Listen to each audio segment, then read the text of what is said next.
live on KFGO and also 740 The Fan. Congratulations. Reflect on your first trip to the United States and this win today. That was really tough. But a nice trip. So winning is every time nice, but the win was so hard today. It was tough. What do you mean by that? Huh? It was tough.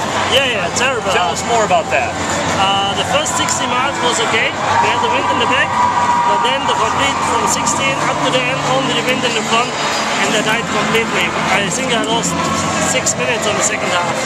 You were on a pace at the halfway point of this race. You were on a pace to run a 2:22. You run a 2:28. Is that just strictly the conditions there, or did you start feeling it at somewhere in the second half of the race? 2:22 was the goal, but the wind was too hard. So I slowed down a little bit in the second half. It was not possible to run 2:22 today. You were never really challenged, were you, for most of this race? Huh? Were you challenged much during the course of this race? Yeah. By any other competitors? No other competitors.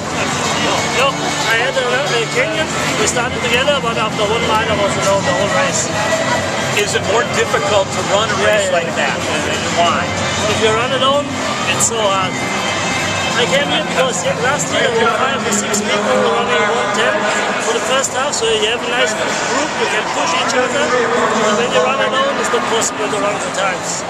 Tell us why you chose the Fargo Marathon as your first marathon in the United States.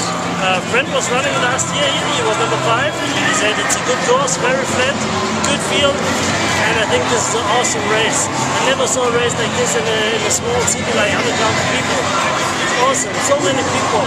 It's a very good race. Tell us more about how you felt today running through the streets of Fargo and seeing the crowds and the music and the parties that were going on and those folks encouraging you on.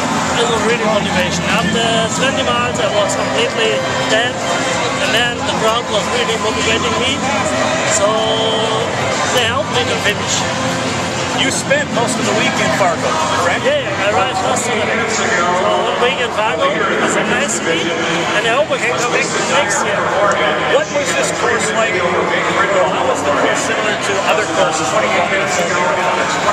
It was my second marathon, so I have not a lot of experience, but it's a really good course. Flat, fast. There are only 100 corners on the whole course, it's not a lot. And you can, next year we come, maybe for breaking the course record, maybe the competitions are better. So you'll be back next year? I think so. You think so? Yeah. So this is your second marathon. You've won this marathon. Are you ahead of your schedule, your pace that you've laid out as yourself as you've entered the world of marathons? Are you ahead of pace to where you thought you would be, considering you've won just your second marathon? Winning is every time nice. So I'm not so... The time was bad, but I'm happy that I won. So winning is better than a good time. So when you go back home, are you strictly a recreational runner, or will you be running a lot of marathons? 2 weeks or 3 weeks doing nothing, holiday. Then starting training for the German championships in California. Maybe I come back to the rest of July for some short races like 10K, 5K, but not really fast. And then the next big races. Very good. Oliver, thank you very much. Congratulations. Thank you. There he is, Oliver